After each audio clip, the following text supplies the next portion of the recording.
अस्सलाम वालेकुम व्यूअर्स, कैसे हैं आप सब। उम्मीद है खैरियत से होंगे। आप लोग देख रहे हैं नेक्स्ट स्टेट टीवी और मैं हाजिर हूँ एक लेटेस्ट और एक शॉर्ट वीडियो के साथ। और आज हम एक छोटी सी डिस्कशन करेंगे आपके साथ इम्पोर्टेंस ऑफ फेयर डील।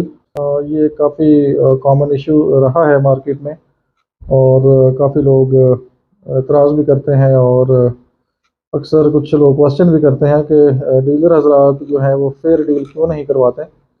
तो फेयर डील की इम्पोर्टेंस क्या है, तो कोशिश करेंगे छोटी सी एक वीडियो में इसको हम डिस्कस करें। तो सबसे पहले हम इसकी जो इम्पोर्टेंस है वो देख लेते हैं कि ये किसी भी स्टेट के लिए और किसी भी पर्सन के लिए या एजेंट के लिए इसकी क्या इम्पोर्टेंस है। और डेफिनेटली फेयर डील का जो बेनिफिट है वो सेलर को भी होता है, परचेज़र को भी होता है।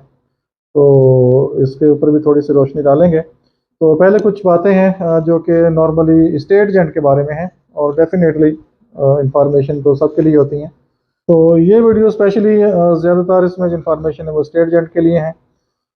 डेफिनेटली वो लोग भी चीज़ों को समझते हैं, जानते हैं, लेकिन फिर भी हम रिक्वेस्ट करेंगे कि फेयर डील को अपनाएं और कोशिश करें कि जितनी वो एफर्ट कर सकते हैं फेयर डील के लिए वो एफर्ट करें। अगर वो फेयर डील करेंगे तो सबसे पहले ये होगा कि उनका जो ट्रस्ट है वो बिल्ड होगा मार्केट में और क्लाइंट के साथ। डेफिनेटली अगर कोई फर्स्ट टाइम किसी के साथ बाइंग कर रहा है, कोई किसी के साथ डील कर रहा है, तो अगर आप फेयर डील करेंगे तो ये आपका जो ट्रस्ट है उसको बिल्ड करेगी और क्लाइंट आपके साथ सेटिस्फाई होगा, खुश होगा। और आपका जो एक ट्रस्ट है क्लाइंट के दरमियान वो कायम हो जाएगा। और कल को मज़ीद अगर कोई बिज़नेस आपका होता है तो क्लाइंट को पता होगा कि ये बंदा फेयर है, सही काम करता है। तो आपके लिए जो सेकंड टाइम डील मैच्योर करना है वो मज़ीद आसान हो जाएगा। और हो सकता है आपको ऑनलाइन टोकन भी आ जाए आपके अकाउंट में। हो सकता है क्लाइंट आपको कहे जी आप ही जाएं, डील को फाइनल करें, एग्रीमेंट करें और मुझे अपडेट कर दें।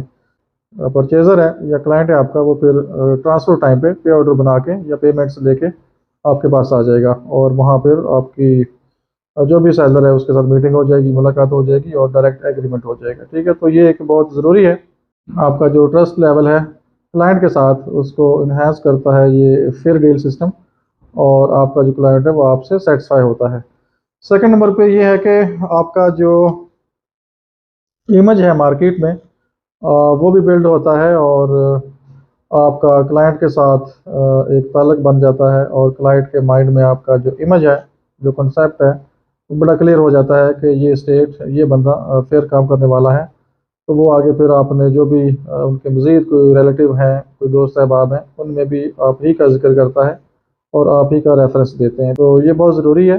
फेयर डील में आपका ट्रस्ट और इमेज बिल्ड होता है और इस तरह आपके क्लाइंट के साथ लॉन्ग टर्म रिलेशंस बनते हैं। अगर आप फेयर डील करेंगे, साफ और शफाफ बिज़नेस करेंगे, तो आपका क्लाइंट के साथ लॉन्ग टर्म रिलेशन होगा और जब तक क्लाइंट खरीद फरोख्त करेगा, सेल परचेज़ करेगा मार्केट में, तो वो कोशिश करेगा कि आप ही के साथ हो।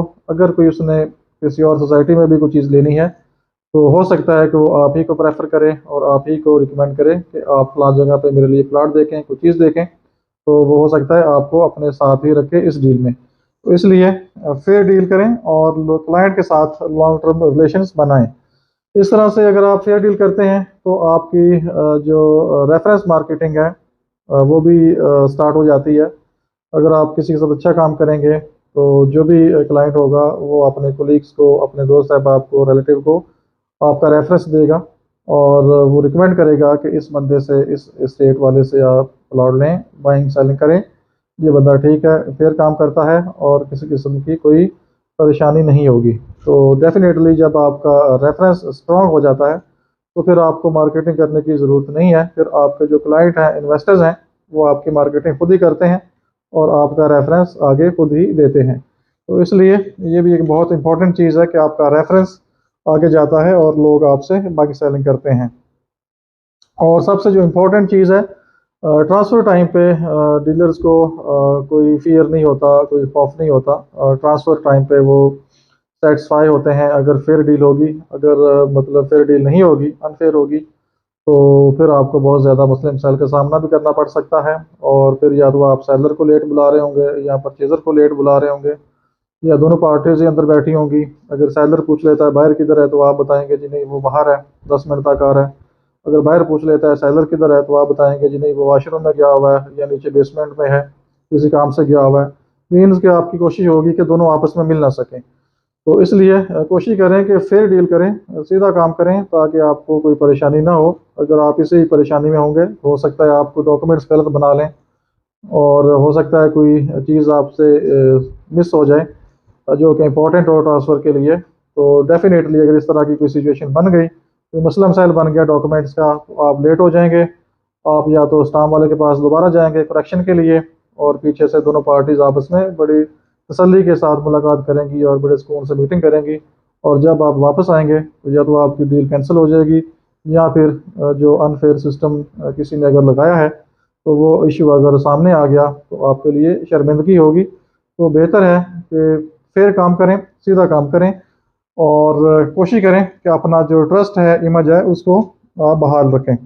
और अगर आप सीधा काम करेंगे तो आपका जो ट्रांसफ़र प्रोसीजर है वो बड़ा स्मूथली बड़ी आसानी से हो जाएगा और आपको किसी किस्म की परेशानी नहीं होगी और आपकी दोनों पार्टीज सेटिस्फाई होंगी।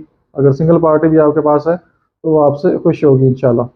और इसके अलावा सबसे इम्पोर्टेंट चीज़, अगर आप फेयर काम करेंगे तो नेचुरली आपके बिज़नेस में, कारोबार में अल्लाह ताला की तरफ से बरकत आएगी और आपका जो रिज़्क है वो आपके लिए बरकत का बायस बनेगा।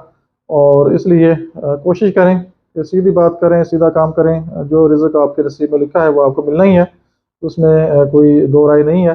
तो कोशिश करें कि बिज़नेस अगर आपने करना है लॉन्ग टर्म तो आप क्लाइंट को खुश करें, सेटिस्फाई करें। और अगर पॉसिबिलिटी नहीं है फेयर डील की मीटिंग की तो क्लाइंट को बता दें कि मेरे पास डायरेक्ट प्लॉट नहीं है, 1 डाउन है, 2 डाउन है, 3 डाउन है, ठीक है। तो कोशिश करें कि जो नेक्स्ट बंदा है उसके साथ अगर डायरेक्ट कोई पार्टी है तो दोनों को ऑफिस में बैठाएं, मीटिंग करवा दें और जो भी अपना कमीशन है उसको डिवाइड कर लें। अगर कमीशन डिवाइड करना आपके लिए पॉसिबल नहीं है, मीन उसके ज़्यादा लोग इन्वॉल्व हैं, तो सीधी बात कर दें, सेलर को बता दें या परचेज़र को बता दें कि हम इतने लोग हैं इसमें और ये 1 लाख है, 2 लाख है, इसको हम आपस में डिवाइड करेंगे, ये प्लस कर रहे हैं और आपका जो एग्रीमेंट है वो डायरेक्ट हो रहा है, ठीक है। तो मेरे ख्याल में जो सेंसिबल इन्वेस्टर होगा या क्लाइंट होगा तो मेरे ख्याल में उसको एतराज़ नहीं होना चाहिए अगर आप सीधी बात कर रहे हैं। तो अगर कोई क्लाइंट एतराज़ उठाता भी है तो उसके माइंड में ये चीज़ होनी चाहिए कि कल को या परसों जब भी आप नेक्स्ट बाइंग करेंगे, सेलिंग करेंगे, तो डेफिनेटली फिर आपकी मीटिंग नहीं होगी और बीच में फिर अपना कोई ना कोई सिस्टम लोग लगा लेंगे। कोशिश करें कि अगर आपको किसी ने बता दी है सीधी बात आप उसको एक्सेप्ट करें और जो भी कोई रीज़नेबल चीज़ या रीज़नेबल एडजस्टमेंट किसी की अगर हो सकती है तो आप उसको कर लें। और फेयर डील का क्लाइंट को क्या फ़ायदा होता है, इन्वेस्टर को क्या फ़ायदा होता है, सेलर को क्या फ़ायदा होता है, बायर को क्या फ़ायदा होता है। और डेफिनेटली जब एक मीटिंग होती है, आमने सामने डील होती है, फेयर डील होती है, तो इसमें अगर सेलर है तो उसको 4 पैसे अच्छे बच जाते हैं, या जो परचेज़र है सम टाइम उसको 4 पैसे बच जाते हैं, उसको रीज़नेबल डील मिल जाती है। या अगर किसी ने डीलर ने आपस में कोई गैप रखा हुआ है तो वो गैप डील में निकल जाता है, या तो सेलर का फ़ायदा हो जाता है या परचेज़र का फ़ायदा हो जाता है। तो सेम इसी तरह से अगर इन्वेस्टर है तो उसका भी फ़ायदा हो जाता है। अगर किसी ने फॉर एग्ज़ाम्पल 2 लाख, 3 लाख या 5 लाख का गैप रखा हुआ है तो अगर आप फेयर डील करते हैं, सामने बैठ के डील होती है, तो आपका शक भी दूर हो जाता है और आपको पता होता है कि मैंने ये डील मालिक से ली है और आपके दिल में किसी किस्म का डीलर के बारे में कोई डाउट नहीं रहता, कोई शक नहीं रहता, तो आप सेटिस्फाई हो जाते हैं। तो समटाइम ऐसा भी होता है कि कोई प्लाट, मतलब हम अपने एग्जांपल दे देते हैं, मार्केट में मतलब हम भी चीज़ें लेते हैं, हमें भी पता होता है कि चीज़ हमारे पास डायरेक्ट नहीं है लेकिन बाहर हमारे पास है, तो हमें पता होता है कि किस बंदे के पास है, तो उनके पास डायरेक्ट है तो हम मीटिंग करवा देते हैं। या हम मीटिंग नहीं भी करवाते तो पता होता है कि ये डील फेयर है, तो ट्रांसफ़र टाइम पे उनका डायरेक्ट एग्रीमेंट हो जाता है और डायरेक्ट मुलाकात हो जाती है। और जो लोग हमसे बिज़नेस कर रहे हैं पहले, उनको तो पता है हमारा जो स्टाइल है बिज़नेस का वो क्या है। वो समटाइम ऑनलाइन टोकन भी कर देते हैं, वर्बली डन भी कर लेते हैं चीज़ें। और समटाइम ऐसा होता है कि हैवी कैश हमारे पास आ जाता है, ना कोई एग्रीमेंट ना कोई मुलाकात। लेकिन ये तब होता है जब आपका ट्रस्ट बिल्ड हो जाता है, उससे पहले पॉसिबल नहीं है। कोई भी आपको 1 करोड़ की या 2 करोड़ की अमाउंट विदाउट एग्रीमेंट या विदाउट मीटिंग कोई भी नहीं देता। तो ये बात की बात है, जब आपकी कुछ डील्स हो जाती हैं, कुछ ट्रांजेक्शन हो जाती हैं और आपका ट्रस्ट बन जाता है, तो उसके बाद फिर जो क्लाइंट है या इन्वेस्टर है वो आपके ऊपर ट्रस्ट कर सकता है और लोग ट्रस्ट करते भी हैं। और फिर जब ट्रांसफ़र का टाइम होता है तो वहाँ पे एग्रीमेंट हो जाता है, मुलाकात हो जाती है, मीटिंग हो जाती है। और समटाइम हमारे तो चूँकि पुराना बिजनेस है, काफ़ी क्लाइंट ऐसे हैं जो कि मीटिंग भी नहीं करते और ट्रांसफ़र टाइम पे प्राइस भी नहीं पूछते, जस्ट एग्रीमेंट हम बना लेते हैं, हर चीज़ मेंशन होती है, क्योंकि हमें किसी किस्म का खौफ नहीं होता, परेशानी नहीं होती। और बाय नेचुरल ना सेलर उनसे बायर से प्राइस पूछता है, ना वो कोई डिस्कशन आपस में करते हैं, दुआ सलाम करते हैं, हाल चाल पूछते हैं, बस दैट्स ओके। तो इसलिए अगर आप चाहते हैं फेयर बिजनेस करें और लॉन्ग टर्म बिजनेस करें और आपके अच्छे क्लाइंट बने, तो आप कोशिश करें फेयर बिजनेस करने की। और अगर कहीं कोई मसला मसाइल है भी तो सेलर से डिस्कस कर लें या परचेज़र से डिस्कस कर लें, ताकि ट्रांसफ़र टाइम पे कोई किसी किस्म का कोई इशू ना बने। तो ये कुछ गुजारिशात थी स्पेशली डीलर हजरात के लिए, और बाकी जो इन्वेस्टर्स हैं, क्लाइंट हैं, और वो भी थोड़ा ख्याल करें। अगर कोई सिचुएशन ऐसी बन जाती है जिसमें प्लाट क्लाइंट को पसंद आ जाता है और वो जो प्लाट है वो आपके स्टेट एजेंट के पास डायरेक्ट नहीं है, वो मार्केट से ले रहा है, तो बजाय इसके कि आप पूरी मार्केट घूमें और मार्केट को घूम के आप प्राइस ही ऊपर कर दें, इंक्रीज़ कर दें, और वही प्लाट आप डिमांड क्रिएट करके 10 लाख महंगा ले लें, तो कोशिश करें कि अपने ही स्टेट एजेंट के थ्रू आप वो प्लाट बाय कर लें। और जो भी रीज़नेबल किसी की अगर एडजस्टमेंट है उसमें, तो उसको एक्सेप्ट करें। और ये माइंड को समझाने वाली बात होती है। एक चीज़ आप डायरेक्ट भी अगर ले लेते हैं तो समटाइम ऐसा होता है कि आपको वो चीज़ महंगी मिल रही होती है। और एक वही चीज़ अगर आप अपने स्टेट एजेंट के थ्रू लेंगे तो डीलर्स के पास डिफरेंट टैक्टिक्स होते हैं क्लाइंट को कन्विंस करने के, प्राइस नेगोशिएट करने के, तो वो बातें ज़्यादा जानते हैं आपसे। तो इसलिए आप कोशिश करें कि अपने स्टेट एजेंट को इन्वॉल्व करें और उनको बताएं कि ये प्राइस नेगोशिएट करें, बेशक वो स्टेट एजेंट है या क्लाइंट है। तो इंशाल्लाह उम्मीद है कि आपको कोई ना कोई अच्छी डील, रीज़नेबल डील ज़रूर मिल जाएगी। तो अपना बहुत सा ख्याल रखिए, हमें इजाज़त दीजिए, अल्लाह हाफिज़।